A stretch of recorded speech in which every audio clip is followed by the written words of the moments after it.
Olá, pessoal! Eu sou o Juca, o explorador, e hoje serei o seu guia por uma aventura cheia de descobertas, que irá nos contar sobre a história da vacina. Vamos lá?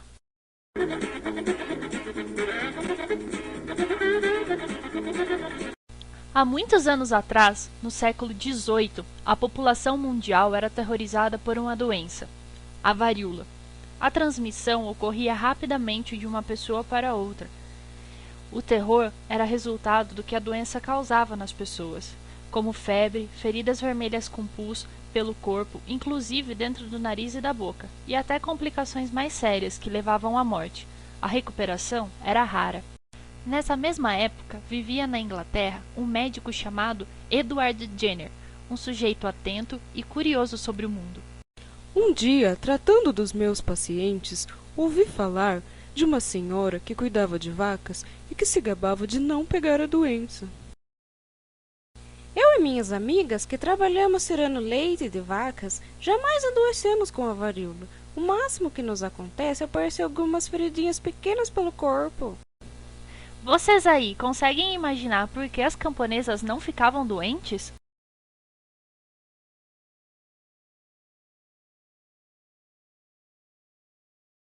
Como vocês, Edward também pensou em alguns fatos que poderiam explicar o porquê as camponesas não ficavam doentes.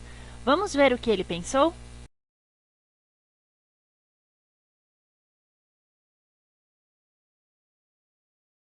Seria o leite o responsável? Afinal, elas é que faziam a ordenha. Ou poderia ser o cheiro de estrume. Mas procurando conhecer melhor cada detalhe daquela história, o Dr. Edward descobriu que o leite era caro e as camponesas não consumiam, só tiravam para vender.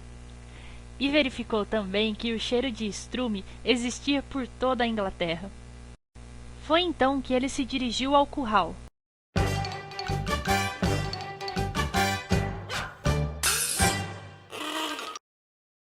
O que é isso nas vacas? Feridas! São feridas muito parecidas com as da varíola humana, porém bem menores. Lembra a varíola, mas como se a doença fosse mais fraca. Deve ser isso que a camponesa se referiu, chamando de a varíola das vacas. Além do mais, a camponesa tem feridas pequenas no corpo, como a das vacas. O doutor pensou, será que quem pega a varíola das vacas não pega a varíola humana? Mas eu preciso realizar um teste para comprovar que o contato com a vaca, que apresenta a forma fraca da varíola, não deixa a pessoa pegar a varíola humana.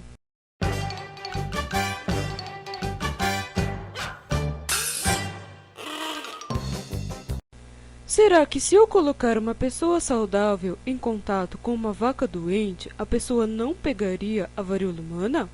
Melhor ainda, posso fazer um pequeno corte no braço de um garoto saudável e colocar um pouco de pus da ferida da vaca ali. E foi o que o doutor fez, mas esperou alguns dias para colocar a criança em contato com o doente da varíola humana. O tempo passou e a criança não ficou doente. Realmente, a criança não pegou a varíola humana. Seu corpo conseguiu combater a doença. Para tudo! Não estou entendendo nada. O corpo combateu a doença? Como isso? Vamos com calma.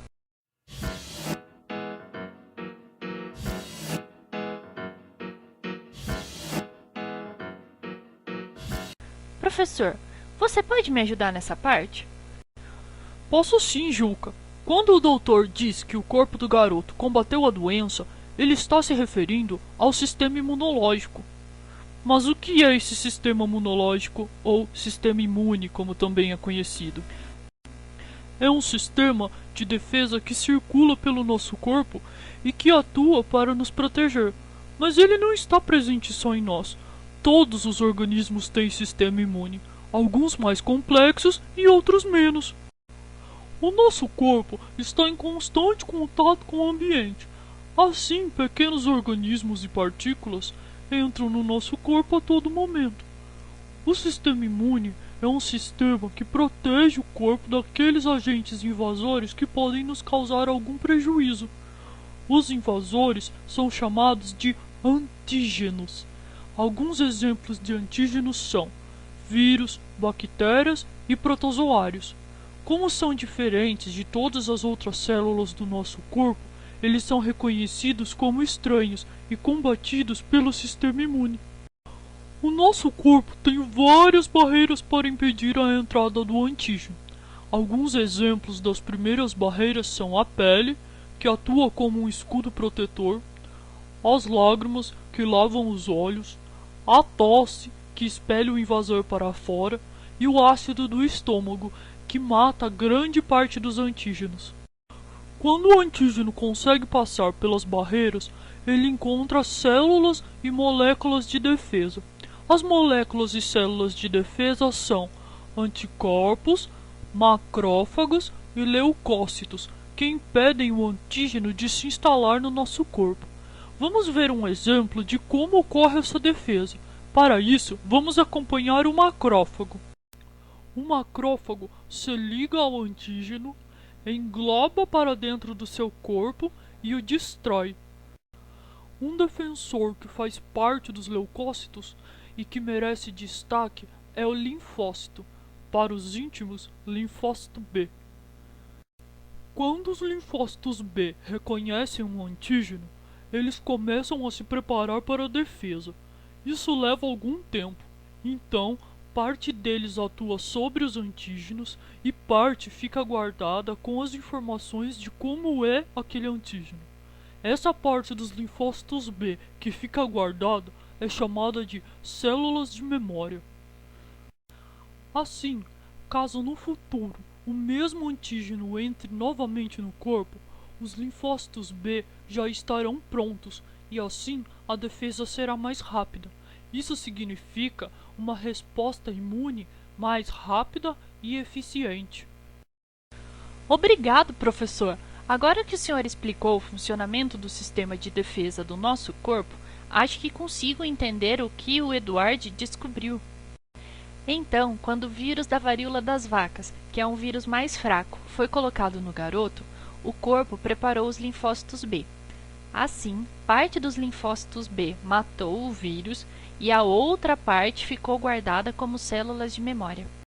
Como o corpo já tinha tido tempo de preparar sua defesa, quando o menino teve contato com a varíola humana, que é o mesmo vírus da varíola das vacas, só que mais forte, seu sistema imune foi capaz de combater o vírus antes que ele se instalasse, e assim o garoto não ficou doente.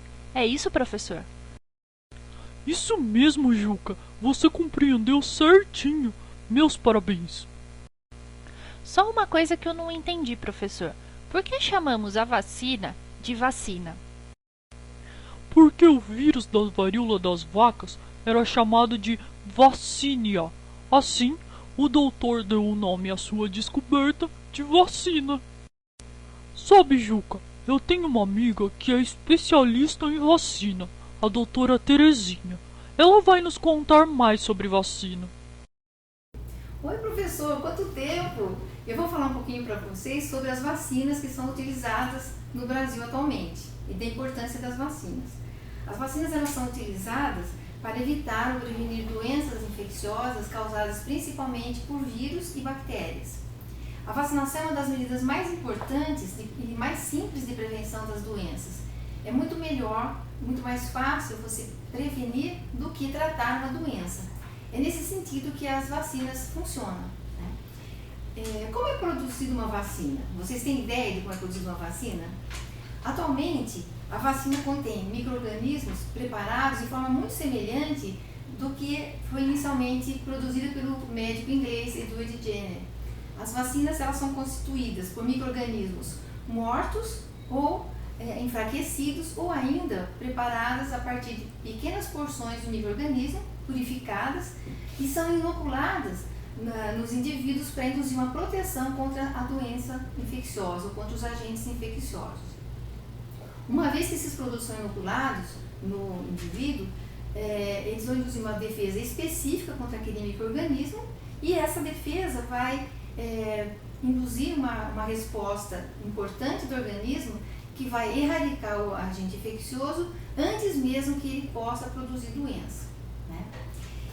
Então, além disso, a vacina tem a finalidade de induzir células de memória, ou seja, uma memória importante do organismo que vai reconhecer imediatamente o micro-organismo quando ele entrar novamente no hospedeiro e vai ser eliminado muito mais rapidamente. É importante a gente falar também que o Brasil é um dos países que oferece o maior número de vacinas no mundo, né, para proteger a população. Atualmente existe um Programa Nacional de Imunizações do Ministério da Saúde que tem mais de 40 anos, né, e tem como finalidade a prevenção e erradicação das doenças. Esse programa oferece cerca de 25 tipos diferentes de vacinas para a proteção da população. Tanto crianças como adolescentes, adultos e idosos têm direito à vacinação. E essa vacinação é ministrada gratuitamente nas unidades básicas de saúde dos municípios. Basta você chegar nessa unidade básica de saúde, fazer a sua inscrição e você vai ter direito a ter um acompanhamento e ter todo o controle de prevenção das doenças, né? Então, esse é um acesso gratuito que o Ministério da Saúde promove para a população. É por isso que muitas das doenças mortais, né, como a varíola, como vocês viram no início do programa, elas já foram erradicadas. E muitas outras, como por exemplo sarampo, a febre amarela, a poliomielite e também a rubéola, encontram-se controladas, né? Então é de grande importância a vacina, né? Ela vai promover a saúde e a proteção da população. Então é importante todos ficarem conscientes que devem ser vacinados. Vamos colaborar? Muito obrigado, doutor Eduardo. Muito obrigado, professor. E muito obrigada à senhora também, doutora Terezinha. Vocês nos ajudaram muito nessa aventura sobre a história da vacina. Entendi tudo, e agora que sei o quanto a vacinação é importante, vou ver se minha carteirinha de vacinação está em dia. Veja também a sua.